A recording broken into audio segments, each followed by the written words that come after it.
সাধারণভাবে যদি কাউকে ভূতের কথা বলা হয়, বেশিরভাগ মানুষেরই প্রতিক্রিয়া হয়, ভূত আবার আছে নাকি? ভূতে বিশ্বাস করি না। শুধুমাত্র গল্পে কাহিনীতে ভূতের অস্তিত্ব আছে। বিজ্ঞানে যার কোনো ব্যাখ্যা নেই, তার কোনো অস্তিত্ব থাকতেই পারে না। মানে সাধারণ মানুষ যদি বলে ভূত দেখেছি, শুনেছি বা ভূতের অস্তিত্বের বিষয়ে দাবি করে, সেটা খুব সহজেই উড়িয়ে দেওয়া যায়। কিন্তু হাইকোর্টে বসা কোনো বিচারক যদি দাবি করেন যে ওই কোর্টের একটা নির্দিষ্ট জায়গায় অশরীরী আত্মারা ঘোরাফেরা করে, তারা মানুষের ওপর হামলাও করে, তাহলে সেটা কি করে উড়িয়ে দেওয়া যায়? এটা বোধহয় দেশের একমাত্র ভৌতিক ঘটনা যেখানে হাইকোর্টের মধ্যে এজলাসে বসে বিচারক বলছেন যে এই অশরীরী আত্মার উপদ্রবের কারণে সন্ধ্যের পর কোর্ট চালু রাখা যাবে না। তাহলে আজকের ঘটনাটা শুরু করা যাক। নমস্কার, সবাইকে স্বাগত জানিয়ে আড্ডা ব্লগারের দ্বিতীয় পর্ব শুরু করছি।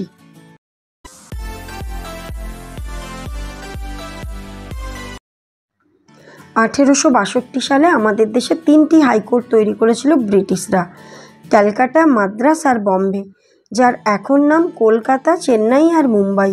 এই 3 জায়গায় ব্রিটিশদের বানানো কলকাতা হাইকোর্টের একটা নিজস্ব ইতিহাস আছে।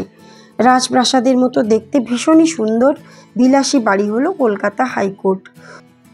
2022 সালের নভেম্বর মাসে একটা এজেন্সি যারা প্যারানর্মাল অ্যাক্টিভিটির বিষয়ে রিসার্চ করে, তারা কলকাতা হাইকোর্টের রেজিস্ট্রার জেনারেলের কাছে এই বিষয়ে একটা আবেদন করে যে তাদের টিমকে যেন একটা রাতে রুম নম্বর 11-তে থাকার অনুমতি দেওয়া হয় কলকাতা হাইকোর্টের তরফ থেকে। সত্যিই কি কোনো অশরীরী আত্মা রাতের বেলা অস্বাভাবিক কাজকর্ম করছে এই রুম নম্বর 11-তে? এই বিষয়ে তারা তদন্ত করতে চায়। কোর্ট অবশ্য সেই সংস্থাকে এই বিষয়ে অনুমতি দেয়নি। সুপ্রিম কোর্ট টেট পরীক্ষার ওপর যে রায় দিয়েছিল, সেই বিষয়ে কলকাতা হাইকোর্টে জাস্টিস অভিজিৎ গঙ্গোপাধ্যায়ের এজলাসে শুনানি চলছিল। পরবর্তী শুনানির তারিখ দেওয়ার সময় বিচারক গঙ্গোপাধ্যায় বলেন, যেহেতু এই বিচারের শুনানি দীর্ঘ সময় ধরে হচ্ছে, তাই এই এজলাসের সময় তিনি বিকেল 4টে থেকে সন্ধ্যে 7টা করে দেন। ওনার এই আদেশ শুনে কোর্টের উপস্থিত সকল উকিল সহ অন্যান্য ব্যক্তিরা প্রচণ্ড ভয় পেয়ে যান। এমনিতে বিকেল 5টার সময় কোর্ট বন্ধ হয়, কিন্তু বিচারকের আদেশে সেটা 4টে থেকে 7টা হতেই পারে।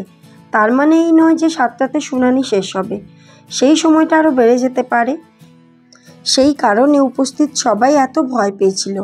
বিচারক গাঙ্গুলিকে সবাই বলে ওঠে যে আপনি এই আদেশ দিচ্ছেন কিভাবে? আপনি তো জানেনই রুম নম্বর 11কে নিয়ে কত ঘটনা আছে। সন্ধ্যের পর এখানে অশরীরী আত্মারা ঘুরে বেড়ায়, এই সবের মধ্যে কোর্ট কী করে চলবে? তখন বিচারক গাঙ্গুলি বলেন, তাই তো আমি ভুলে গেছিলাম, আমি এই ঘটনাগুলোর কথা জানি এবং এগুলো মিথ্যে নয়। এবং উনি বিকেল 5টার মধ্যে কোর্ট বন্ধ করার নির্দেশ দেন। যেহেতু একজন হাইকোর্টের জাস্টিস এই বিষয়টা বলেন, সে কারণে এটা নিয়ে প্রচুর চর্চা তো হয় আর খবরও হয়। এখন প্রশ্ন হচ্ছে, কি আছে কলকাতা হাইকোর্টের এই রুম নম্বর 11তে? এই অশরীরী আত্মা কী ধরনের কর্মকাণ্ড ঘটায় বা কারা কারা ওদের হামলার শিকার হয়েছে? কলকাতা হাইকোর্টের উকিল সহ প্রচুর মানুষ আছেন যারা এই অশরীরী আত্মার হামলার শিকার হয়েছেন। এমন এমন মানুষ আছেন যাদের কথা একেবারেই উড়িয়ে দেওয়া যায় না। ঘটনা তো প্রচুর আছে, কিন্তু বিখ্যাত হয়েছে 3টি ঘটনা। প্রথম ঘটনাটি হলো ব্রিটিশ আমলের ঘটনা। সেই সময় তপেশ নামে একজন কবি ছিলেন, যিনি ব্রিটিশ শাসনের বিরুদ্ধে লেখালেখি করতেন। সেই কারণে সে ইংরেজদের আক্রোশের শিকার হয়। কলকাতা হাইকোর্টে তার বিচার চলে, তাকে মৃত্যুদণ্ড দিয়ে জেলে পাঠিয়ে দেওয়া হয়। সেই জেলে ব্রিটিশ জেলার প্রচণ্ড কড়া টাইপের ছিলেন, যিনি কবি তপেশের খাদ্য পানীয় সব বন্ধ করে দেয়। 11 নম্বর সিঁড়ির পাশে একটা পানীয় জলের কলসি রাখা থাকতো। কবি তপেশকে মৃত্যুদণ্ড দেওয়ার পরই দেখা যেত একটা ছায়ামূর্তি সিঁড়ির পাশ দিয়ে জলের কলসির কাছে এসে মিলিয়ে যেত। মনে করা হয় মৃত্যুর আগে কবি তপেশ ভীষণই তৃষ্ণার্ত ছিল, তাই সে জল খাওয়ার জন্যই কলসির পাশে আসতো এবং মিলিয়ে যেত। তাছাড়া তার বিচার এই কোর্টে হয়েছিল, মৃত্যুদণ্ড এই কোর্ট থেকেই কবিকে দেওয়া হয়েছিল। সে কারণে তার আত্মা এখানেই ঘোরাফেরা করত। দীর্ঘ সময় ধরে কবি তপেশের কাহিনী চলতে থাকে এবং প্রচুর মানুষ ওই ছায়ামূর্তি দেখেছে বলেও দাবি করে। এটা হলো প্রথম ভূতের ঘটনা। এইভাবে কিছু সময় চলার পরে হঠাৎই মানুষজন আবিষ্কার করে যে ভূতেরও চলাফেরার মধ্যে পরিবর্তন হয়েছে। এবার যাকে দেখা যাচ্ছে সে হলো মুন্ডহীন শাড়ি পরা এক নারী ছায়ামূর্তি, যার পায়ে নূপুর থাকে এবং হাঁটার সময় সেই নূপুরের শব্দও শোনা যায়। কোর্টের স্টাফ, উকিল, পুলিশকর্মী থেকে শুরু করে বিচারক পর্যন্ত সেই নূপুরের শব্দ শুনেছেন বলে দাবি করেন। এতটাই তীব্র ছিল নাকি সেই নূপুরের শব্দ। রাতে কোর্টের মধ্যে পায়ের নূপুরের শব্দ কিভাবে আসে, এই বিষয়ে চর্চা চলছিল। এমন সময় দুজন কোর্টের স্টাফের সাথে কিছু ঘটনা ঘটে। একজনের নাম ছিল মনমোহন এবং অন্যজন ছিল তার বন্ধু ব্রজহারি। একদিন এই দুজন কোনো জরুরি কাজে এতটাই ব্যস্ত ছিল যে তারা খেয়াল করেনি কখন সন্ধে নেমে রাত হয়ে গেছে। কাজ করতে করতে প্রচণ্ড ক্লান্ত হয়ে ব্রজহারি বলে, আমি একটু চোখে মুখে জল দিয়ে আসছি। তো স্টাফেদের ওয়াশরুম ওই 11 নম্বর ঘরের সিঁড়ির পাশে ছিল, যেখানে জলের কলসিও রাখা থাকতো। যেহেতু এই শাড়ি পরা মুন্ডহীন নারী মূর্তির ছায়া আগেও দেখা গেছে, সে কারণে মনমোহন ব্রজহারিকে সাবধান করে, কিন্তু সে মনমোহনের কথায় কান না দিয়ে বেরিয়ে যায়। তারপর কাজ করতে করতে একসময় মনমোহনের খেয়াল হয় যে ব্রজহারি জল খেতে অনেকক্ষণ গেছে। কোর্টের প্রায় সমস্ত স্টাফ বেরিয়ে গেছে, কোর্ট চত্বর প্রায় খালি হয়ে গেছে। এবার তার ভয় করতে থাকে। দীর্ঘ সময় পরেও যখন ব্রজহারি ফিরল না, তখন উপায় না দেখে সে ওই 11 নম্বর ঘরের সিঁড়ির দিকে যেতে থাকে। সিঁড়ির পাশে একটা বেঞ্চ রাখা ছিল। ওই বেঞ্চের পাশে ব্রজহারি মুখ থুবড়ে পড়েছিল। প্রথমে সে প্রচণ্ড ঘাবড়ে যায়, আর তারপর দেখতে পায় ওই বেঞ্চে একজন মহিলা বসে ব্রজহারির চোখে মুখে জলের ছিটে দিচ্ছে। মহিলাকে দেখে সে ভাবে, যাক, আরও একজন আছে তো ভয় পাওয়ার কিছু নেই। সে দৌড়ে ব্রজহারির কাছে আসে। তারপর হঠাৎ করে দেখে বেঞ্চ খালি, বেঞ্চে কেউ বসে নেই। এবার মনমোহন প্রচণ্ড ভয় পেয়ে যায়। কোনোভাবে ধাক্কা মেরে ব্রজহারিকে তুলে দুজন ভীষণ জোরে দৌড়ে সোজা কোর্টের বাইরে চলে আসে। পরের দিন এই ঘটনা সবাই জেনে যায়। তারপরে আরও প্রচুর মানুষ এই মুন্ডহীন শাড়ি পরা নারীর ছায়ামূর্তি দেখতে পায়। এবার সবাই ভাবতে থাকে এই ছায়ামূর্তিটা কার। তারপর যে ঘটনাটা সবার সামনে আসে সেটা হলো 1900 সালে নিস্তার নামে এক ভীষণ সুন্দরী মহিলা কলকাতায় এক যৌনকর্মী ছিল। নিস্তারের এক বাবু ছিল যার নাম শালিগ্রাম। শালিগ্রাম নিস্তারকে প্রচণ্ড ভালোবাসত এবং ভেবেছিল নিস্তারকে এই খারাপ জায়গা থেকে উদ্ধার করে তারা বিয়ে করে সংসার পাতবে। এই ঘটনার আগে রেড লাইট এরিয়াতে পুলিশের রেড হওয়ার ফলে নিস্তারকে কয়েকবার কোর্টে পেশ হতে হয়েছে। শালিগ্রামের বিয়ের প্রস্তাবে নিস্তার অত্যন্ত খুশি ছিল। সে ভাবল তার নামের আগে যে যৌনকর্মী লেখা হয় সেটা তার জন্য একটা কলঙ্ক।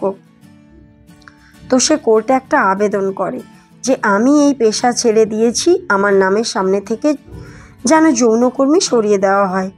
আমি একজন ভদ্রলোককে বিয়ে করে সুখে শান্তিতে সংসার করতে চাই। এই সব পেশাতে যাওয়াটা খুব সহজ, কিন্তু বেরোনোটা খুবই কঠিন।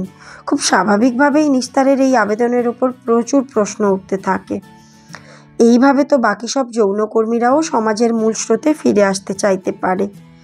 কোর্টে এই আবেদনের বিরুদ্ধে এত চাপের সৃষ্টি হয় যে কোর্ট ওই আবেদনকে খারিজ করে দেয়। এরকম একটা আবেদন করার ফলে স্বাভাবিকভাবেই নিস্তারের প্রচুর শত্রুর সৃষ্টি হয়েছিল। আর কিছু সময় পরে নিস্তার যেখানে থাকতো তার কিছু দূরে তার পচা গলা মুন্ডহীন মৃতদেহ উদ্ধার হয়।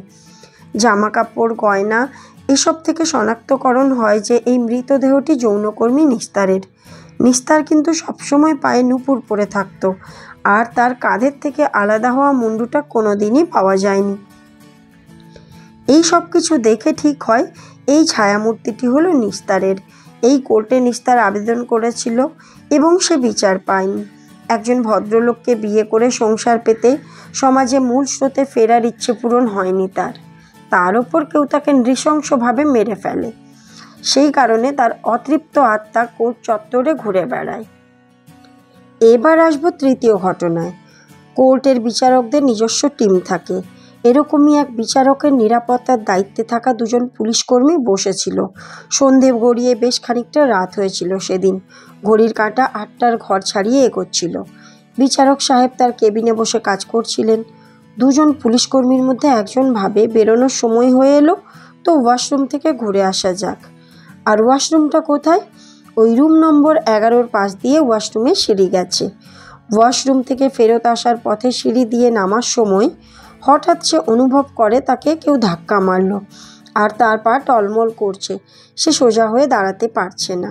কোনোভাবে উঠে যখন সে তার পেছনে দেখে, তীব্র চিৎকার করে সেখান থেকে দৌড়তে থাকে। ওর চিৎকার শুনে বাকি লোকজনও ওর কাছে এসে জানতে চায় কি ঘটেছে। সে তখন জানায় ওয়াশরুম থেকে ফেরত আসার সময় সিঁড়িতে তাকে পেছন থেকে কেউ ধাক্কা দেয়। সে তখন পেছন ফিরে দেখে যে তার পেছনে দাঁড়িয়ে আছে এক মুন্ডুহীন শাড়ি পরা মহিলার মূর্তি, যার পায়ে নুপুর পরা। পা থেকে কাঁধ পর্যন্ত পরিষ্কার দেখা যাচ্ছিল, শুধুমাত্র মাথাটা ছিল না। সেটা দেখেই সে তীব্র চিৎকার করে প্রায় অজ্ঞান হয়ে যায় এবং সে যে বিচারকের দায়িত্বে ছিল তাকে সমস্ত ঘটনা জানায়।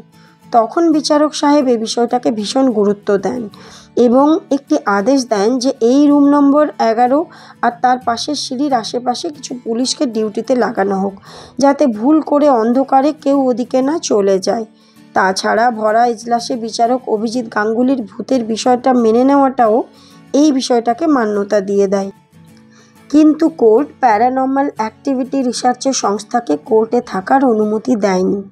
সেটা করলে হয়তো মেনে নেওয়া হতো যে কোর্ট ভূত প্রেতে বিশ্বাস করে বা কোর্টে ভূত আছে। কোর্ট আর ভূত প্রেতের ওপর অন্ধবিশ্বাসকে নিয়ে এই যেন এক অদ্ভুত টানাপোড়েন। তাহলে আজকের আড্ডা ব্লগারের আসর এখানেই শেষ করছি। সারাদিন লোকজনে গমগম করা হাইকোর্ট চত্বরে সন্ধ্যের পর ভূতের তাণ্ডবের গল্পটা কেমন লাগলো অবশ্যই কমেন্টে জানিও। আর কোন ধরনের গল্প তোমরা শুনতে চাও সেটাও জানিও। ভালো লাগলে অবশ্যই একটা লাইক করো, শেয়ার করে অন্যকেও দেখার সুযোগ করে দিও। দেখা হবে আড্ডা ব্লগারের নতুন একটা পর্বে।